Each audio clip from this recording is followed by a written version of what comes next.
గ్రంథములో దోణిలో స్థానం ఇవ్వడం వలన, ఆ దేవాది దేవునికి అవకాశం ఇవ్వడం వలన, నేను నీతో ఉండాలి, నాకు కావాలి దోణి అని చెప్పినప్పుడు, ఎవరి దోణిలో అయితే యేసు ప్రభు వారు ఉంటారో, ఎవరి దోణిలో అయితే ఆ తండ్రి అయినటువంటి మహిమ కలిగిన రాజు ఉంటారో, వారి యొక్క జీవితాలు ఎలాగుంటాయి? ఆ దోణిలో యేసు ప్రభు వారే కనుక ఉంటే వారి జీవితాలు ఎలాగా దీవించబడతాయి, లేదంటే వారి జీవితాలలో కలిగే ప్రయోజనం ఏంటి? ఈరోజు 3 మాటలు చెప్పుకొని మనం ముగించుకుందాం.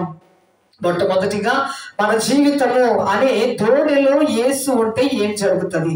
మొట్టమొదటిగా చూద్దాం. లోకాసు వార్త 5వ అధ్యాయము 5వ వచనం నుండి 7వ వచనం వరకు చదువుకుందాం.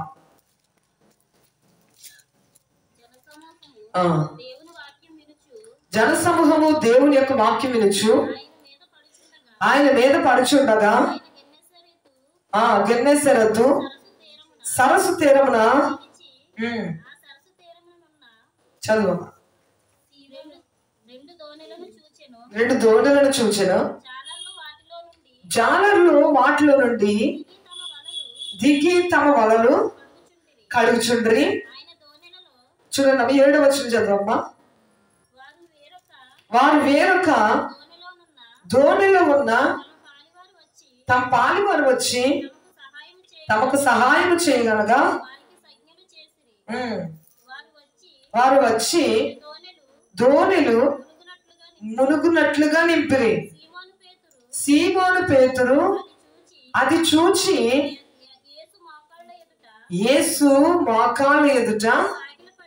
యేసు ఎదుట మోకాళ్ళతో సాగిలపడి, ప్రభువా.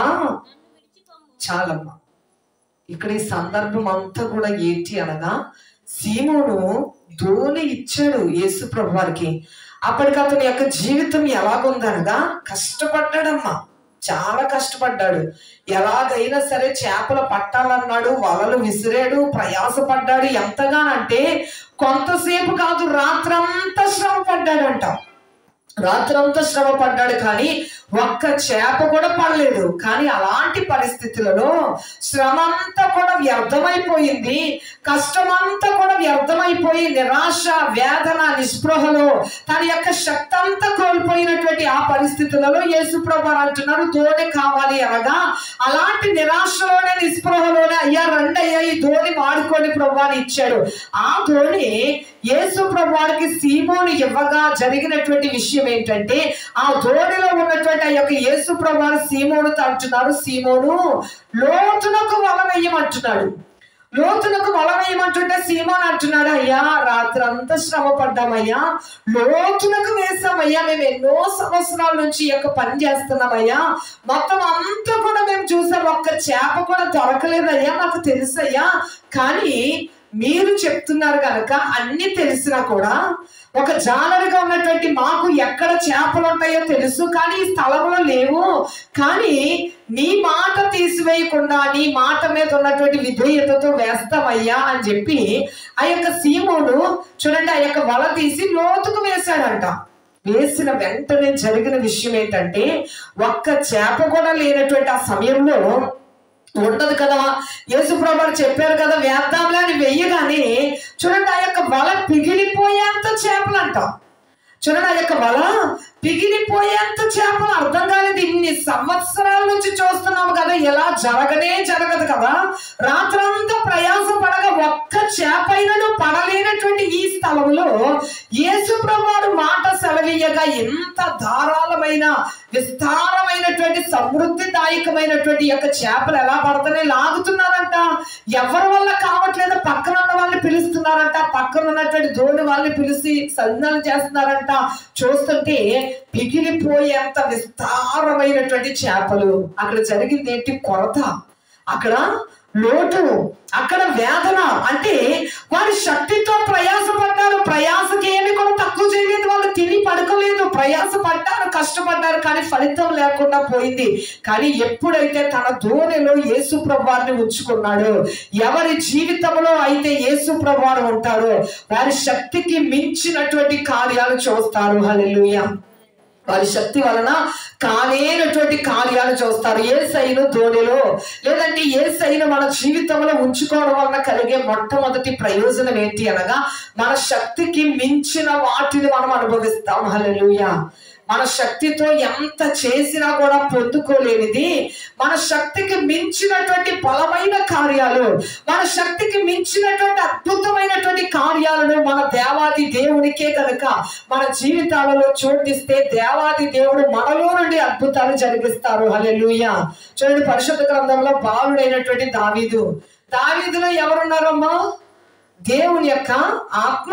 చూడండి, దావీదులో దేవుడు ఉన్నాడు. దేవుని యొక్క వాక్యముతో తన హృదయాన్ని నింపుకున్నాడు. అలాంటి దావీదు ఎదుటకు చూడండి గొల్యాతు ఉన్నాడు.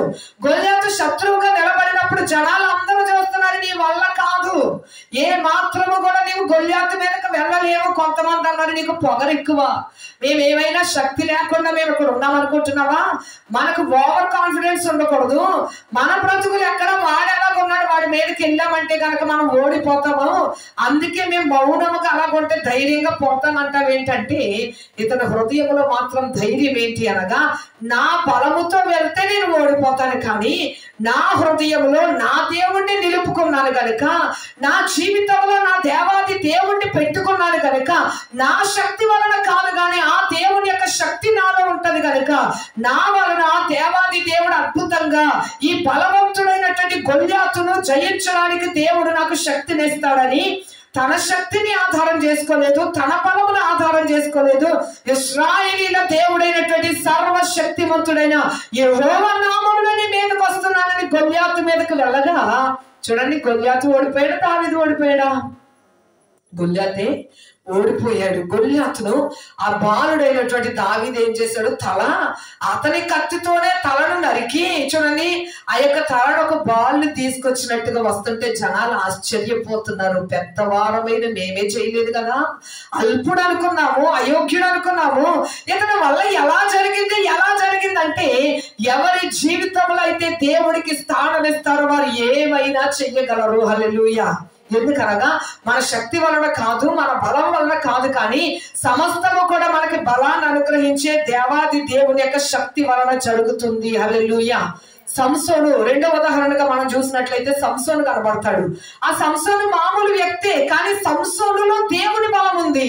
సంసోనులో దేవునికి అతను స్థానం ఇచ్చాడు కనుక, దేవుని యొక్క బలము సంసోనులో ఉంది కనుక, పచ్చి గాడిద దవడ ఎముక అనగా అది పిల్లలు ఆడుకునే ఆట వస్తువు అంటది.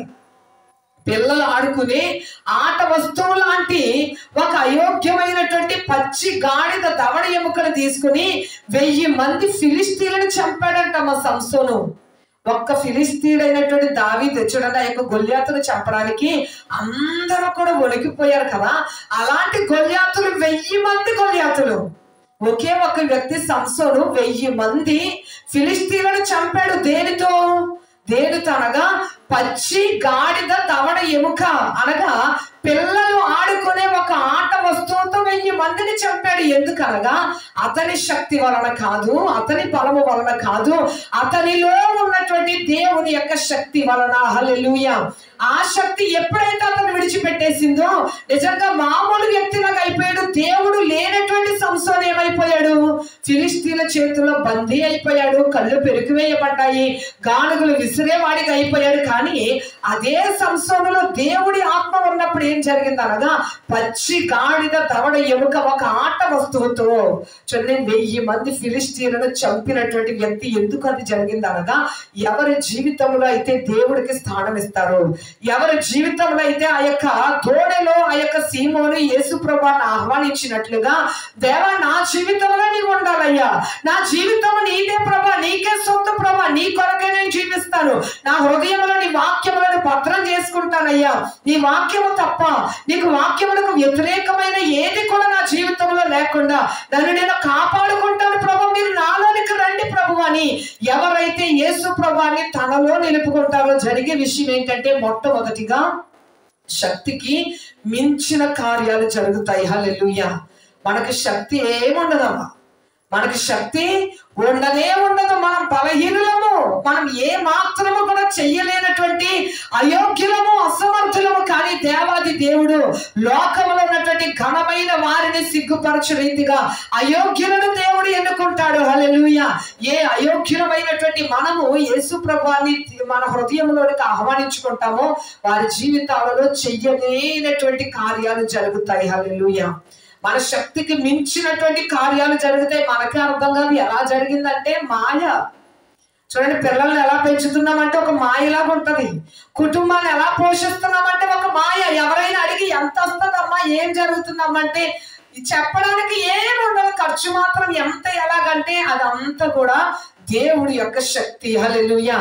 మనం చెయ్యలేమమ్మా, మనం మొయ్యలేము. కుటుంబ భారం కానీ సేవా భారం కానీ ఏదైనా సరే, కానీ మనము గనక దేవాది దేవుడికి అవకాశం ఇస్తే మనము మొయ్యలేనిది, మనకు శక్తికి మించిన దానిని మనము విజయవంతంగా నడిపించగలిగిన సామర్థ్యము మన దేవుడే మనకు అనుగ్రహిస్తాడు. హల్లెలూయా. అందుకే అంటున్నాడు, నీలోనికి నేను వస్తాను అంటున్నాడు.